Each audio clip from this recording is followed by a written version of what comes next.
Le total cumulé donc, des deux sections est de 29 790 euros et 34 centimes. Et le résultat global de clôture est lui aussi identique. Merci pour votre attention. Voilà, merci. Désolé, il y a eu un petit problème encore technique, décidément. Alors, est-ce qu'il y a des questions sur les comptes administratifs des 4 budgets annexes? Merci. Non? Ok. Alors, je vais passer donc au vote des comptes de gestion de ces 5 budgets. Donc, je vous rappelle que nous devons statuer sur l'ensemble des opérations effectuées entre le 1er janvier 2022 et le 31 décembre 2022, y compris celles relatives à la journée supplémentaire, sur l'exécution du budget principal 2022 en ce qui concerne les sections budgétaires, en statuant sur les compatibilités des valeurs inactives, considérant que les chiffres figurant au compte de gestion établi par Monsieur le Trésorier et ceux du compte administratif établi par Monsieur le Maire concordent, il vous est donc proposé de déclarer les comptes de gestion dressés par le receveur, visés et certifiés conformes par l'ordonnateur. N'appel ni observation ni réserve de sa part. De la part du trésorier, je vous propose donc de voter le compte de gestion du budget principal. Qui est contre? Contre donc le groupe de Madame Brault. Abstention. Merci. Pour le compte de gestion du budget annexe du port technique, même chose donc. Le compte de gestion du budget annexe du port technique et du quartier fluvial dressé par le receveur, visé et certifié par l'ordonnateur, n'appelle ni observation ni réserve de la part du trésorier. Qui vote contre? Le groupe de Madame Brault. Abstention. Merci. Concernant le compte de gestion du budget annexe port de plaisance, même chose, le compte de gestion 2022 du budget annexe du port de plaisance dressé par le receveur, visé et certifié conforme par l'ordonnateur, n'appelle ni observation ni réserve de la part du trésorier. Qui est contre? De Madame Brault. Abstention. Merci. Le compte de gestion du restaurant interentreprise. Le compte de gestion 2022 du budget annexe du restaurant interentreprise dressé par le receveur, visé et certifié conforme par l'ordonnateur, n'appelle ni observation ni réserve de sa part. De la part du trésorier, donc. Qui est contre? Le groupe de Madame Brault. Abstention. Merci. Et enfin, nous avons, oui, c'est le dernier, la régie de transport. Le compte de gestion 2022 du budget annexe en régie de transport dressé par le receveur, visé et certifié conforme par l'ordonnateur, n'appelle ni observation ni réserve de la part du trésorier. Qui vote contre? Le groupe de Madame Brault. Qui s'abstient? Merci. Les comptes de gestion sont approuvés, les 5 comptes de gestion.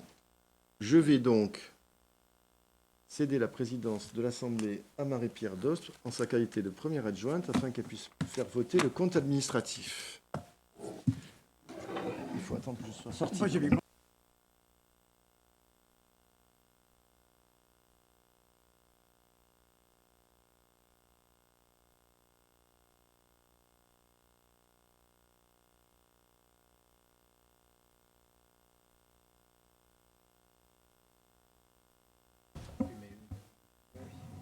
Bonsoir. Je vais passer donc au vote du compte administratif du budget principal. Qui est contre? Alors, le groupe Lambro et le groupe de Monsieur Danjean. Qui s'abstient? Madame Tachoir. Merci. Compte administratif 2022, budget annexe, port technique et quartier fluvial. Qui est contre? Le groupe de Madame Brault. Qui s'abstient? Le groupe de Monsieur Danjean et Madame Tachoir. Compte administratif 2022, budget annexe, port de plaisance, port sud. Qui est contre? Le groupe de Madame Brault. Qui s'abstient? Le groupe de Monsieur Danjean et Madame Tachoir. Compte administratif, budget annexe, restaurant interentreprise. Qui est contre? Le groupe de Madame Brault. Qui s'abstient? Le groupe de Monsieur Danjean et Madame Tachoir. Dernier budget, compte administratif 2022, budget annexe, régie de transport. Qui est contre? Le groupe de Madame Brault. Qui s'abstient? Le groupe de Monsieur Danjean et Madame Tachoir. Voilà, je vous remercie.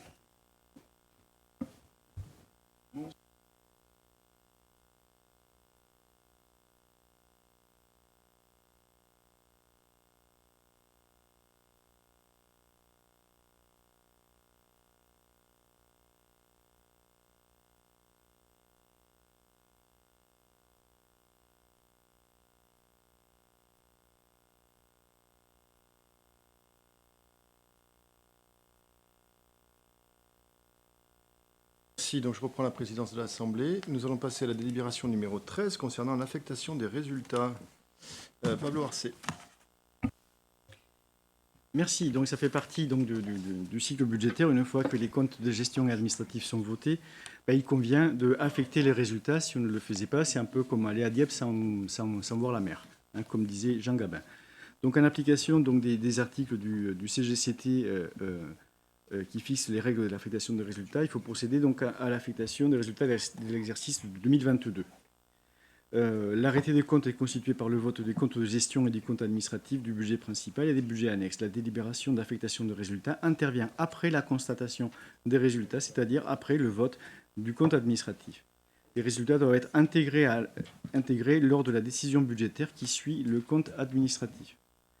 Donc, il sera proposé donc, pour le budget principal, donc après clôture de l'exercice de fonctionnement qui s'élève à 1 540 000 pour un résultat d'investissement de 1 627 000 et un résultat des reports négatif, lui, de moins 384 000, que l'excédent de la section de fonctionnement de 1 540 000 est proposé en affectation en section d'investissement au compte des excédents de fonctionnement capitalisés pour la même somme.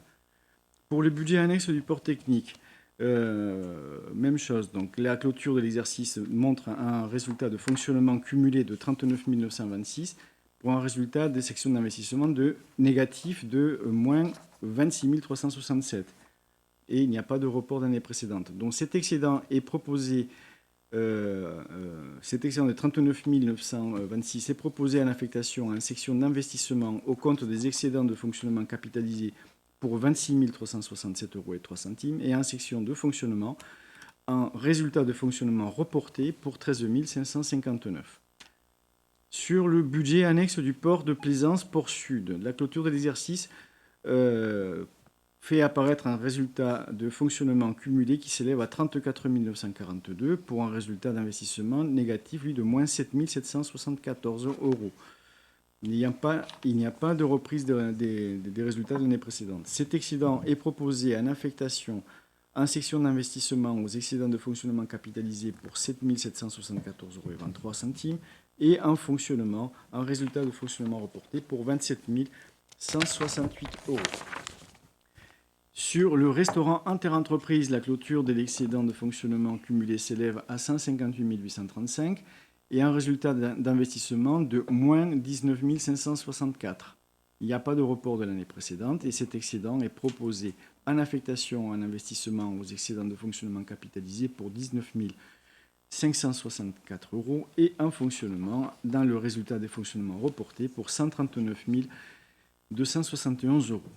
Et pour finir, le budget annexe de la régie de transport a un excédent de fonctionnement cumulé de 4 823 € et un résultat d'investissement positif lui aussi de 24 967 €.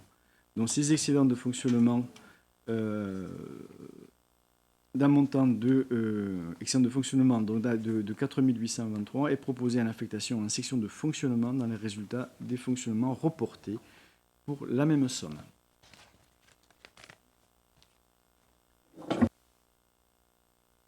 Est-ce qu'il y a des questions? Oui, monsieur Arevalo. Oui, je voudrais bien vérifier, on est bien d'accord que dans le 1 540 413,15 €, donc le résultat, on a bien intégré sont bien intégrés la cession de biens immobiliers, là, dans ce cas-là, on est bien d'accord. Et je ferai la remarque que par rapport à 2021, Le résultat de fonctionnement baisse de à peu près 100 000 euros, tout en ayant vendu des biens communaux pour, je crois, 525 000 euros. On est d'accord? Là, mon raisonnement est juste. Merci. Bien, merci. Y a-t-il des questions pardon, d'autres interventions, excusez-moi. Non? Pardon. On va passer au vote, donc, de ce résultat d'affectation des résultats, pardon, pour l'exercice 2022. Il faut faire 5 votes séparés ou c'est un vote unique? Moi, j'ai qu'une seule avis. C'est un seul vote? D'accord. Donc, qui est contre? Le groupe Madame Brault. Abstention? Alors, Monsieur Rivalo, Madame Pérez, pour Madame Tachoir, Monsieur Palévaudy et le groupe majoritaire. Merci, c'est approuvé. Mise en place du télétravail au sein de la collectivité.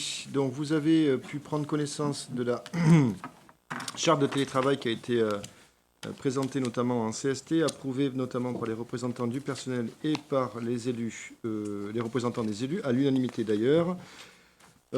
Donc, très rapidement, on rappelle le cadre juridique du télétravail, puisqu'il s'inscrit dans un décret qui date le dernier de 2016 et 2021, et l'accord collectif plutôt sur la mise en œuvre du télétravail dans la fonction publique de 2021 et un décret de 2016. Vous avez précisé dans cette charte l'ensemble des éléments qui concernent la définition, principe, qui peut accéder au télétravail ou pas. Je vais en préciser certains. Le télétravail, bien entendu, c'est basé sur la base du volontariat.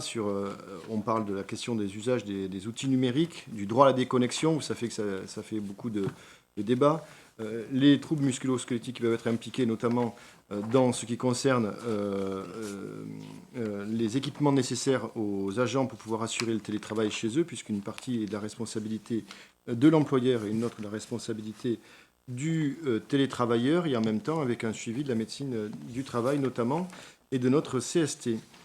Concernant les agents qui ont la possibilité d'être éligibles, vous avez tout un chapitre sur l'éligibilité des agents. On rappelle que ceci est ouvert aux agents contractuels, stagiaires, titulaires, travaillant à temps complet ou à temps partiel ou non complet de 70 à 90%, avec des quotités autorisées dont vous avez un tableau qui a été joint, qui sont liés à la mise en place des 1607 heures, soit si vous travaillez sur 5 jours, sur 4 jours et demi, ou si vous êtes sur un temps non complet ou un temps partiel. Une précision peut-être sur les lieux autorisés, domicile de l'agent, tiers-lieux aussi, autres lieux privés, tout en précisant notamment la nécessité d'avoir un endroit calme, approprié, qui peut être dédié à la position de travail. Les éléments d'équipement nécessaires, je l'ai déjà évoqué. Et enfin, je rappellerai la question des procédures de demande, puisqu'elle dépend aussi du poste que l'on occupe. Et bien entendu, c'est précisé au tout début, on ne peut pas, il faut être en fait dans une situation, un poste de travail où on n'est pas dans l'accueil du public, la sécurité du public. Ça paraît normal, mais il était quand même nécessaire de le préciser. Voilà. Je ne sais pas si vous avez des questions sur cette charte. Madame Brault. Oui, ce n'est pas une question, c'est une intervention, une remarque. Ce texte a été voté donc à l'unanimité en comité social et technique. Donc on salue le dialogue social qui a permis d'en arriver là. Néanmoins, on regrette la lenteur de ce processus, puisque la première fois que cette question a été évoquée en comité technique, c'était en décembre 2020. Donc ça fait 2 ans et demi pour arriver à un texte qui est somme doute pas révolutionnaire et qui a été adopté dans la plupart des collectivités il y a déjà bien longtemps. Voilà.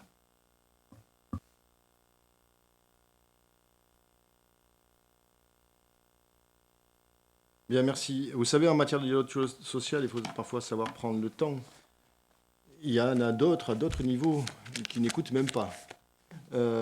Et d'ailleurs, on a eu des exemples très récents. Je sais pas, qu'est-ce que je pourrais citer? Réforme des retraites, peut-être, ou encore le conflit à Tisséo, collectivité, où il n'y a aucune écoute. Et donc, le dialogue social est important et c'est nécessaire de prendre le temps avec les syndicats pour retrouver des accords. Et c'est ce que nous avons trouvé. Mais quand je dis désaccords, ce n'est pas des désaccords, c'est des accords. Madame Tachoir. Oui, très rapidement, bonsoir à tous. Pour dire que, en fait, effectivement, ce genre d'accord est il est très important pour moi de le faire dans un bon esprit de dialogue social où toutes les parties prenantes qui sont autour de la table doivent se mettre d'accord. Donc ça prenne du temps, c'est un fait. Moi, je viens d'en signer un dans l'organisation, dans l'association dans laquelle je travaille et d'ailleurs qui est très proche en contenu de ce qui est là. Et on a mis aussi plus d'1 an et 8 réunions tripartites, quadripartites, etc. pour se mettre d'accord. Donc ça prend du temps, mais quand ça prend du temps et que ça génère le consentement de toutes les parties, derrière, il n'y a pas d'inertie, il n'y a pas de résistance. Et de toute façon, ce genre d'accord, il est aussi amené à vivre. C'est-à-dire que si on s'aperçoit qu'il y a un certain nombre de dispositifs qui ne fonctionnent pas à l'intérieur, ils évolueront dans le temps. Moi, je salue la possibilité pour tous les agents éligibles au dispositif à Ramonville de pouvoir faire du télétravail, qui est un gage de qualité de vie au travail aussi, sur la conciliation entre les temps de vie personnels et les temps de vie professionnels, parce que on n'est pas que des travailleurs, on est aussi des parents, des aidants, etc., etc. Et que concilier tout ça, ça va dans le bon sens. Voilà, merci beaucoup. Merci beaucoup. Je vous propose de passer au vote. Donc, sur cette charte du télétravail, qui est contre? Abstention. Unanimité. Je vous remercie. Point 15, avis de la commune sur la ZAC Enova, sur la commune de Labège. Alors, vous avez une présentation en commission qui a été faite par Enova, donc je ne vais pas revenir dessus. Elle a été jointe au dossier. Vous avez l'avis qui a été émis par l'État. Je vais me contenter de vous faire part de l'exposé des motifs. Donc, proposer de rendre l'avis suivant. Le projet de ZAC Enova est un projet ambitieux qui souhaite de développer un nouveau modèle urbain misant sur la diversité de programmation. Les récents événements géopolitiques, la crise Covid et la guerre en Ukraine ont toutefois généré des mutations sociétales importantes qu'il est nécessaire de prendre en compte dans le projet. En effet, ces événements ont conduit l'ensemble des collectivités à la résilience et la sobriété environnementale. Pour concilier l'ensemble de l'ambition du projet et les enjeux de développement, la mixité doit être étudiée de manière plus générale et ne doit pas se limiter uniquement à la séquence mixte au terminus de la 3e ligne de métro. Cela implique de réinterroger l'offre de services associés pour garantir un niveau de service équivalent à celui d'aujourd'hui. L'accueil de nouveaux habitants se fera sur la base des équipements actuels et futurs, parce que je vous rappelle que c'est un quartier mixte. Davantage de mixité permet également de limiter l'usage de la voiture en réduisant les déplacements domicile-travail et en proposant du logement à proximité des accès du métro. Il apparaît alors indispensable d'élaborer une politique de déplacement permettant d'une part de circuler facilement entre le centre-ville et le quartier d'Enova et d'autre part de gérer les accès à Labège depuis et vers les autres communes du Sicoval. L'arrivée du métro constitue un progrès à condition de l'accompagner par une diversification des moyens de déplacement en lien avec du stationnement pour les véhicules comme pour les modes de déplacement doux, notamment cycle. Et je me permets de faire un insert. Je vous invite, pour celles et ceux qui sont conseillers conseil de communauté, de venir au conseil de communauté du 3 juillet où j'aurai l'honneur de présenter le futur plan vélo du Sicoval. Concernant les enjeux environnementaux, il est précisé que 75% de la zone d'étude est déjà urbanisée. L'objectif est donc de lutter contre l'artificialisation des sols portés par la loi climat et résilience. Suggère que les projets portés par des entités publiques prônent un étalement urbain maîtrisé. La surface de plancher des aménagements, vous avez le nombre à l'intérieur, je ne l'ai plus en tête, pardonnez-moi. Projet dans le projet mérite d'être regardé avec attention tant sur le volet d'étalement urbain que sur l'évolution des besoins en matière foncière liés aux conséquences de la crise sanitaire que nous connaissons depuis 2020 et à l'évolution des modes de travail. Nous vous proposons donc d'émettre un avis favorable au projet d'aménagement de la ZAC Enova et le projet notamment de boucle d'eau tempérée inclus dans son périmètre en réaffirmant l'importance de prendre en compte les adaptations nécessaires en matière de mobilité et de durabilité. Voilà, donc on vous propose un avis favorable. Est-ce qu'il y a des questions, remarques? Oui, monsieur Arrivalo. Oui, nous avons demandé à mettre ce point au débat parce que c'était un peu surprenant qu'il ne le soit pas parce que c'est quand même pas rien ce projet. C'est-à-dire que sur le territoire de Sicoval, si le projet va arriver à terme, je ne sais pas dans combien de temps, c'est un beau projet. Et il est surtout l'exemple de ce qu'il faut faire aujourd'hui en termes d'aménagement, c'est-à-dire optimiser les zones déjà déjà occupés. C'est-à-dire là, on a des réseaux, on a des rues, on a avec des boucles, on a je crois qu'on a la fibre, on a les réseaux, tous les réseaux sont là. Il suffit de faire monter, d'améliorer les bâtiments, d'en supprimer certains, d'en les reconstruire selon les normes aujourd'hui.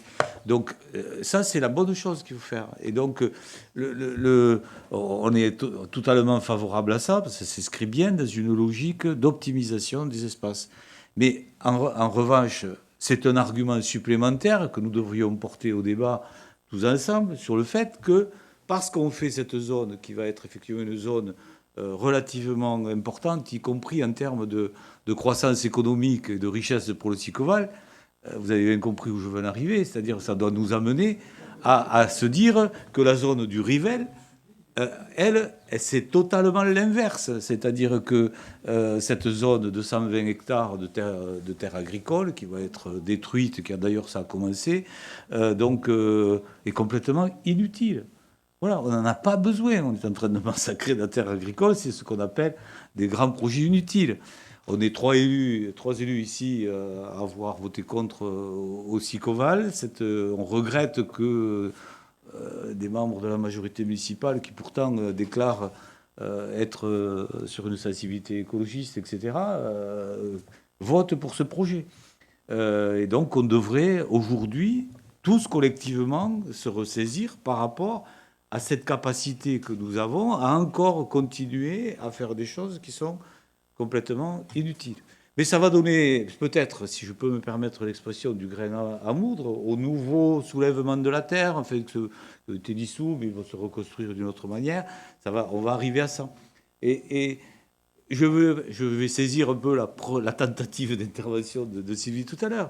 Moi, je crois qu'il faut qu'on soit tous collectivement très attentifs à tous ces projets, parce qu'il y a une violence qui monte, et je ne la cautionne pas en termes d'action, qui monte parce qu'effectivement, réaliser un projet comme le Rivel, c'est aussi quelque part un acte de violence par rapport à la situation actuelle et notre incapacité à entendre, on a dit tout à l'heure qu'il fallait entendre les salariés, etc., et ça c'est une bonne chose, on en sera d'accord, mais il faut entendre le bruit qui monte dans la société, notamment par les générations, les jeunes, qui ne supportent plus, à un moment donné, que les institutions politiques, notamment les lieux politiques dont nous avons la responsabilité, continuent, tête baissée, sans rien entendre, à vouloir mettre en œuvre des projets qui sont des projets du siècle dernier.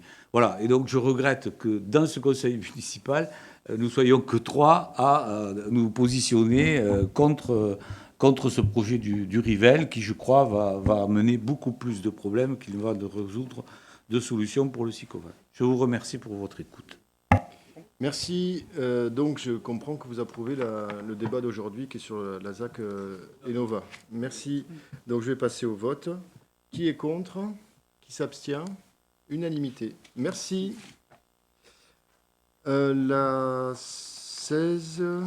Alors, je sais, oui, alors là, par contre, comme on n'avait pas été prévenu, je ne sais pas, Madame Brault, vous avez une question particulière? C'est Monsieur Knodel-Seder? Oui, allez-y, je vous en prie. Oui, donc c'était effectivement aussi un point qu'on avait discuté en commission. Et notamment en commission, on a constaté qu'il y a une erreur dans la délibération et le document annexe. Parce que j'avais en fait posé la question en commission que pourquoi on n'installerait pas une zone de rencontre devant l'école. Donc une zone de rencontre, c'est en fait une zone à 20 km/h où effectivement les piétons ont aussi la priorité et pas les voitures. Et donc c'est vraiment une zone de protection aussi pour les enfants. Et M. Brondimo m'a confirmé que c'était une erreur en fait dans le document. Et il était pris note de cette erreur-là. Et donc j'étais très étonné de retrouver la même erreur ici dans la délibération. Donc je voulais m'assurer que ce soit une réelle zone de rencontre qui sera installée. Peut-être on peut le faire avec un amendement au niveau de la délibération pour le noter, pour que ça soit vraiment assuré qu'il y a nos enfants qui soient protégés devant l'école. Monsieur Knodel-Seder, pas de souci. Alors attendez, le passage c'est en zone 30, en zone 20, pardon, c'est pas en zone 30. Vous avez raison. On est bien d'accord, hein, on parle de la zone qui est en haut de la rue de l'Ancienne Matrice, celle qui jouxte l'école. Hein, C'est le plateau. Pardon. Attendez, Monsieur Brondino, vous demandez la parole, je vous la donne. Oui, comme on l'a dit en commission, il y a un plateau zone de rencontre devant la partie école et le symbole 30 qui restait, c'était un oubli de la personne qui a dessiné. D'ailleurs, dans le compte-rendu de la commission, ça a bien été corrigé. Donc, ce qu'on va faire, c'est qu'on va amender la délibération. Donc, on est bien d'accord, parce que dans la note, il y a quand même marqué noir sur blanc le passage en rue en zone 30. Hein, donc, c'est en zone 20. OK. Donc, on va procéder au vote de cet amendement. Qui est contre ? Qui s'abstient ? Unanimité. Merci. Et donc, on va pouvoir passer au vote de cette délibération. Qui est contre ? Qui s'abstient ? Unanimité. Merci. Ensuite, on a la 17. C'était par rapport mission d'assistance à maîtrise d'ouvrage pour la concertation et l'aménagement du chemin de Manche-Pomme. Qui est-ce qui a mis ce point? Pardon, Madame Pérez. Donc, allez-y. Oui, bonsoir. Donc, à la faveur de cette convention sur l'aménagement du chemin Manche-Pomme, nous avons appris en commission donc cet aménagement qui était fait, qui visait à sécuriser les déplacements en mode actif sur un mode majeur d'accès au parc du canal. Donc, apparemment, ce constat, lui, découlait de l'étude des mobilités effectuée par la société Egis. L'association Deux Pieds Deux Roues a eu connaissance de cette étude, puisqu'elle y a participé. Le Conseil du Canal la connaissait aussi. D'autres la connaissent, mais à nous, elle ne nous a même pas été présentée en commission. Donc nous sommes des élus de la commune et nous sommes toujours les derniers à avoir connaissance des actions impactant la cité. Est-ce que les citoyens que nous représentons n'ont pas le droit aussi à l'information ? Donc, sauf erreur de ma part, où sont les documents de travail ceux cités en page 604, les annexes qui auraient dû être jointes?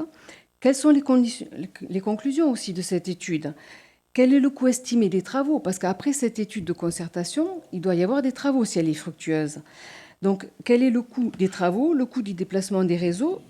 Tout cela, on l'ignore complètement. Rien n'est chiffré, rien n'est fourni. Nous aurions dû avoir donc connaissance en commission de ces documents en annexe, par exemple la fameuse fiche d'action numéro 9. Bon, il y a déjà eu 2 consultations d'aménagement pour ce chemin Manche-Pomme en 2013 et 2023. Elles n'ont pas abouti. Alors, qu'est-ce qui nous dit que cette dépense de 18 000 € sera suivie d'effet? D'autant que la commune a déjà lancé un certain nombre de chantiers pour lesquels les études ont été effectuées et qui se trouvent maintenant à l'arrêt pour au mieux une année, qui ont été au mieux différés. Donc, en conclusion, comme souvent, nous manque des documents qui nous empêchent de nous positionner sur ce projet, que ce soit dans un sens ou dans un autre. Et nous demandons le renvoi de ce point en commission avec le chiffrage des travaux qui devront découler de cet AMO afin de savoir dans quoi la commune s'engage financièrement et sur quel échéancier. Merci. Alors, sur la question je vais commencer par la fin, sur la question du montant financier. C'est parce qu'on lance une concertation et qu'on n'a pas finalisé celle-ci qu'on n'est pas encore dans la possibilité d'évaluer ce que sera le coût. Je m'explique. Si dans la concertation, on est sur une vélorue à 20 km/h ou un espace à 30, le maximum, de toute façon, maintenant sur la commune, ça sera 20 ou 30. Mais on a 2 projets différents. Les trottoirs, les pistes cyclables, les bandes, en fonction des projets, ce ne sont pas les mêmes. Ce n'est pas les mêmes travaux, ce n'est pas les mêmes coûts. Et donc, on ne peut pas, avant une concertation, définir un montant de travaux, sinon vous me diriez à juste titre, vous avez déjà bouclé la concertation puisque vous avez déjà le chiffrage. Donc ça, vous ne pouvez pas avoir la réponse, on ne l'a pas nous-mêmes.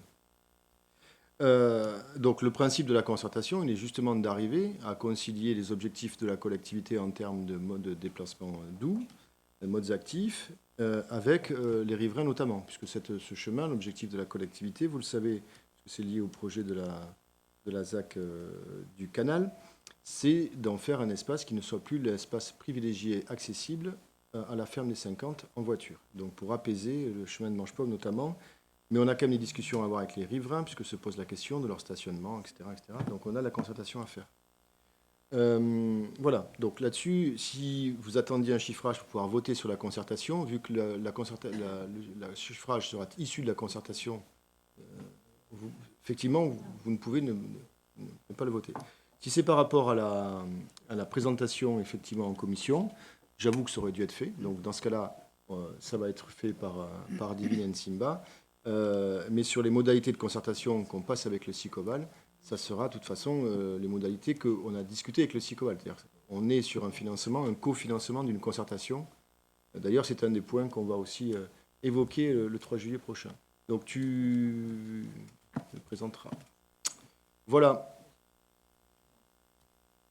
Et bien entendu que les documents seront présentés en commission, bien entendu. De l'étude EGIS, là en l'occurrence, les documents, nous ce qu'on vous doit, c'est les documents qui sont liés à cette convention.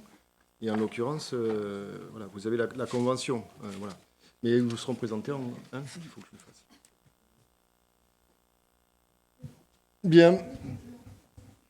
Pardon, Madame Pérez, je pense avoir répondu à votre question. Excusez-moi, non, c'était une précision dans le document qui nous a été fourni, dans le dossier des élus.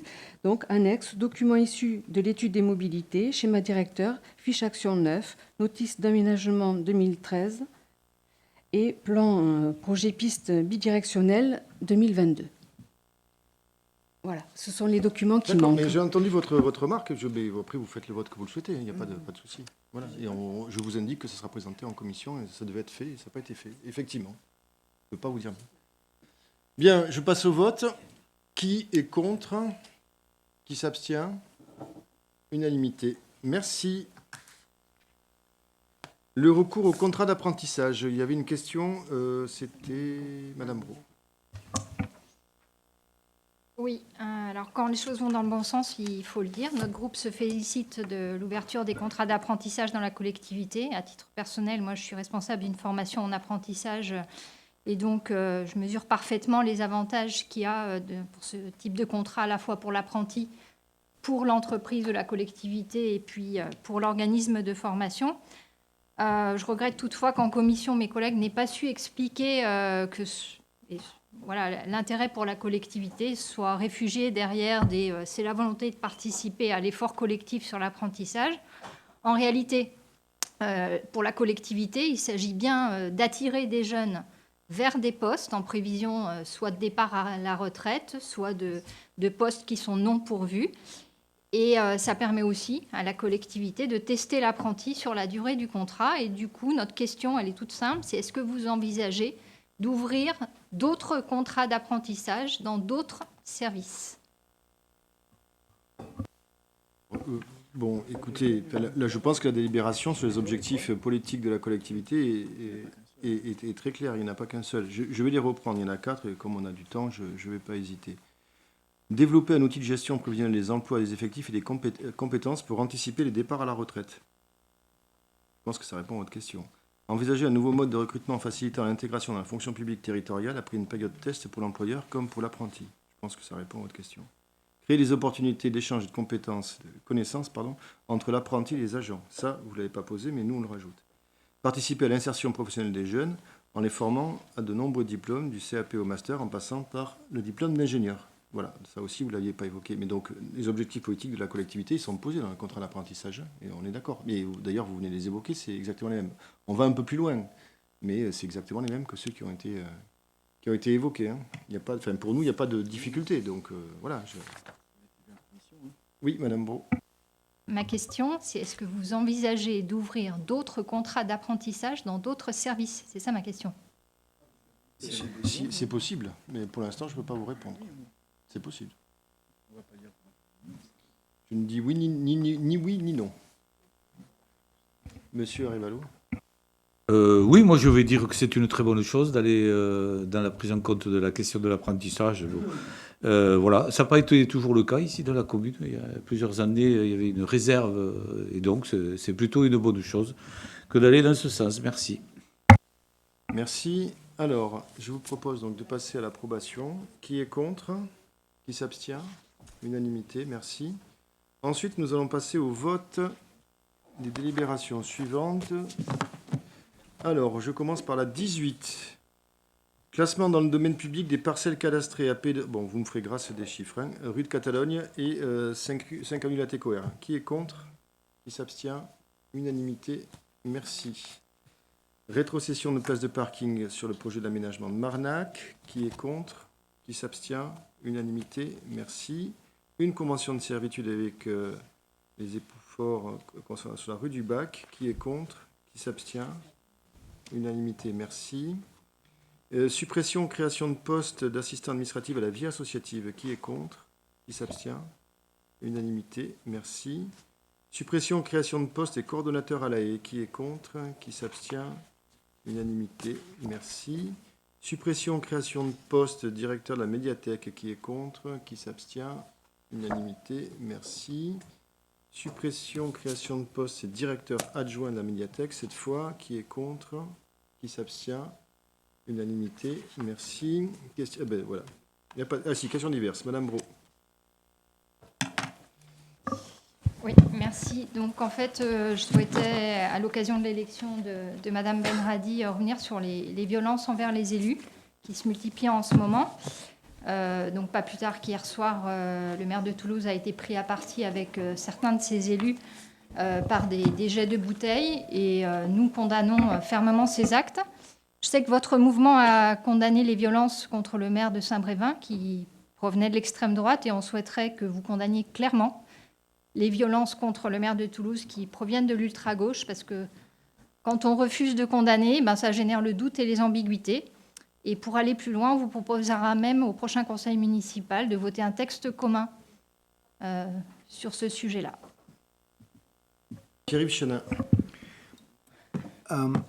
Moi, je souhaiterais simplement relire quelque chose qui me paraît extrêmement bien rédigé et qui est très consensuel et qui ne s'est pas fait à l'occasion de cet événement-là, mais d'un autre événement qui est celui de la commune de Loris dans le Vaucluse et qui est un communiqué de l'association des petites communes de France. Chaque agression à l'intégrité physique ou morale d'un élu dans le cadre de l'exercice de ses fonctions ou en raison de ses fonctions constitue, je résume, constitue un coup porté à notre démocratie.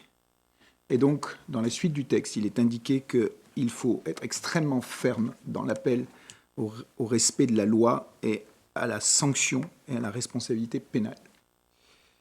Dans la suite du texte, ce texte qui est donc unanime, enfin je veux dire les petites communes n'ont pas de coloration politique au total particulière. Les petites villes de France, pardon. La cohésion sociale est la meilleure garantie d'une pacification des rapports entre les citoyens et les institutions. Pour faire disparaître les incivilités durablement, la détermination des pouvoirs publics à organiser la solidarité entre les territoires et permettre un accès égal à tous aux services publics aussi forts est essentielle. Il appartient, à mon sens, aux juges de condamner avec la rigueur des lois les gens qui commettent de tels actes, je dirais d'où qu'ils viennent. Il appartient à l'ensemble de la société d'exiger que la violence baisse, et tout particulièrement, et j'ai bien dit à l'ensemble de la société, celle envers ses élus. Il appartient aux élus, quant à eux, d'organiser la cohésion sociale. Et je pense que c'est la position la plus sage que nous pouvons avoir et qui, vous voyez, n'est pas politicienne en rien. Je n'ai pas parlé d'extrême droite, je n'ai pas parlé d'extrême gauche, je n'ai pas parlé de mouvements écologistes qui pourraient, etc. Je pourrais avoir des choses à dire sur la façon dont l'État parfois le fait, je pourrais avoir des choses à dire de la façon dont l'extrême droite le fait, je pourrais avoir des choses à dire à titre de personnes, de citoyens sur certains groupes qui sont dans l'excès, mais je pense que c'est un piège pour nous, tous, que de colorer la question du respect que l'on doit aux institutions de la République. Ce qu'on vous proposera, vous avez la condamnation, elle est celle de la PVF, on vous proposera, à base de ce que vient de dire M. Chanel, de pouvoir vous rencontrer pour pouvoir proposer un texte sur la condamnation, et bien entendu, toutes nos associations d'élus, nous-mêmes le font. Monsieur Arévalo. Oui, il y a deux éléments qu'il faut redire, même si on va se répéter. Un, tout acte de violence dans des combats X ou Y à proscrire et à dénoncer. Là, je veux dire que nous, on a un fondement très pacifiste, donc je crois qu'il ne faut pas. Voilà, donc, et il faut dénoncer ceux qui font ça, qui ont recours à ça. Deuxièmement, la loi doit être respectée à tout moment, en permanence. Voilà, donc ça c'est une règle pour tout le monde, que l'on soit élu ou pas élu. La loi, elle doit être respectée. Mais je reprends un peu ce que j'ai dit tout à l'heure, c'est-à-dire qu'on a dans la société, et nous les élus en particulier, engagé une réflexion rapidement sur cette capacité à entendre le bruit de fond qui monte, qui va monter très vite. Et voilà, et je pense que quelque part, il faut enlever certaines œillères, il faut entendre. Et c'est parce qu'on n'entend pas un certain nombre de choses que un certain nombre de personnes n'ont que seule perspective d'avoir recours à la violence, parce qu'ils ne croient plus en la démocratie institutionnelle, parce que, etc., etc. Et ça, il faut qu'on arrive à trouver, tous ensemble, au niveau de nos sensibilités différentes, des nouveaux modes de travail pour pouvoir, effectivement, rapidement refaire baisser toutes ces tensions-là. C'est fondamental. Merci. Eh bien, écoutez, le conseil municipal est clos. On se retrouve le 6 juillet et en commission le 17 et 27 et 28. Merci.